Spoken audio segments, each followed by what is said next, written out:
नाज़रीन, तव्हां ॾिसी रहिया आहियो शाहीन न्यूज़ ऐं हाणे चूहड़ जमाली मां सैयद शौकत शाह जी हीअ रिपोर्ट।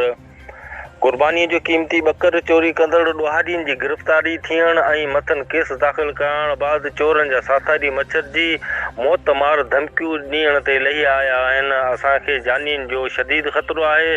तहफ़ुज़ ऐं इंसाफ़ फ़राहम कयो वञे। अहिड़ो हज़ार चूहड़ जमाली जे भरिसां ॻोठ अहमद ओठो जे रहवासियुनि ॿीड़ो ओठो, सिद्दीक़ ओठो, ग़ुलाम हुसैन ओठो, इब्राहिम ओठो ऐं ॿियनि चूहड़ जमाली प्रेस क्लब में दाहींदे कयो आहे। हिननि चयो त कुझु ॾींहं अॻु 3 चोरनि नज़ीर ओठो, ग़ुलाम झूलाई ऐं बच्चू झूलाई क़ुर्बानी ईद लाइ ख़रीद कयल ॿकर चोरी करे विया हुआ, जंहिंजी पेराभेट बाद मज़कूरा चोरनि खे सॻ सूदो पकड़ियो हो। 3 चोरनि ख़िलाफ़ चूहड़ जमाली थाणे ते FIR दाख़िल थियण खां पोइ चोरनि जा साथारी मच्छर जी पिया आहिनि, जेके केस तां हथ खणण लाइ असांखे कूड़नि केसनि में फसाइण तोड़े जान सां मारण जूं धमकियूं ॾेई रहिया आहिनि। हिननि चयो त असां अॼु जानियुनि खे शदीद ख़तरो आहे।